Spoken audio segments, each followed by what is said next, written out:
പിന്നെന്താ മാഷാ അല്ലാ. പിന്നെ കാണണമെങ്കിൽ വലിയ മനോഹരമായ വീടുണ്ടാക്കിയിട്ട് അതിൻ്റെ മുന്നിൽ എഴുതി വെച്ചിട്ടുണ്ട് മാഷാ അല്ലാ. അതവിടെ അല്ല എഴുതി വെക്കേണ്ടത്. അള്ളാഹു ഈമാൻ തരുമാറാകട്ടെ. നബി സല്ലല്ലാഹു അലൈഹി വസല്ലമ തങ്ങൾ അത്ഭുതകരമായ കാര്യങ്ങൾ കാണുമ്പോൾ മുത്തുനബി പറയും സുബ്ഹാനല്ലാഹ്. എന്താ പറയാ? എന്തിനാ അത് പറയണേ? അത്ഭുതകരമായ കാര്യങ്ങൾ അങ്ങനെ പ്രവാചകൻ പറഞ്ഞു കഴിഞ്ഞാൽ സഹാബത്ത് എന്തോ മനസ്സിലായി, എന്തോ സംഭവം നടന്നിട്ടുണ്ടെന്ന് ചോദിക്കുക, എന്താ നബിയെ?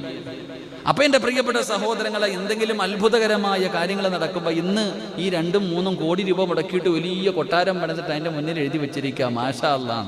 അപ്പം അവിടെ എഴുതേണ്ടത് മാഷാ അല്ലാഹ് ആണോ?